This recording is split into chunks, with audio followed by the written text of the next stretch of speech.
સુરતમાં નાની બાળાઓની છેડતીની ઘટનાઓ વચ્ચે ભાઠેના વિસ્તારમાં 15 વર્ષીય સગીરાને કારખાનેદારોએ હવસનો શિકાર બનાવી હતી.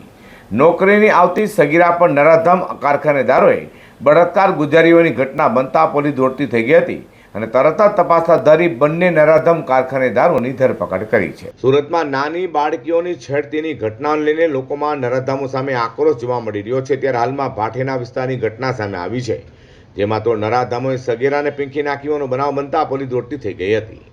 વાત એમ છે કે સુરતના ઉધના પોલીસ મથકની હદમાં આવેલા ભાઠેના ખાતે કારખાનું ધરાવતા બે નરાધમ પરવેઝ અને અરમાને તેઓના કારખાનામાં નોકરી માટે આવતી 15 વર્ષીય સગીરા પર નજર બગાડી હતી અને તેની ગરીબીનો ફાયદો ઉઠાવી તેની પર બળાત્કાર ગુજાર્યો હતો.